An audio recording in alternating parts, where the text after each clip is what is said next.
Welcome to YOUCANIC. Today here on YOUCANIC we have a 2019 Nissan Rouge, and on this Nissan Rouge it is a sport model, but it has the 2.0 motor in it. So we're going to go over how you would check and add engine coolant or antifreeze to your vehicle. So this is the reservoir for the engine coolant. Also, this is where you would add all your antifreeze for this vehicle. There isn't a radiator cap on top of the radiator, so all your coolant will go inside of here. And you would open this cap. Now, don't open this cap when your engine is hot, and it can cause burns and damage.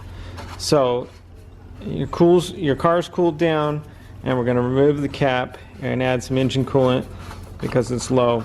There's not a high and low on here per se, but you just want to make sure you've got in the middle and a good visual of the amount of coolant that's in here. You'll want to use the color that is recommended for your vehicle. In this case, it's blue.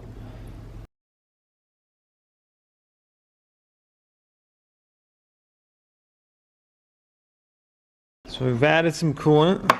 We're not going to completely go crazy full on this, but just definitely in the mid-range realm of fullness, because we do need some space for expansion still. So that's where you add your engine coolant or antifreeze on your Nissan Rouge. And once you're done, make sure you tighten the cap. Thanks for watching YOUCANIC, where you can be the mechanic.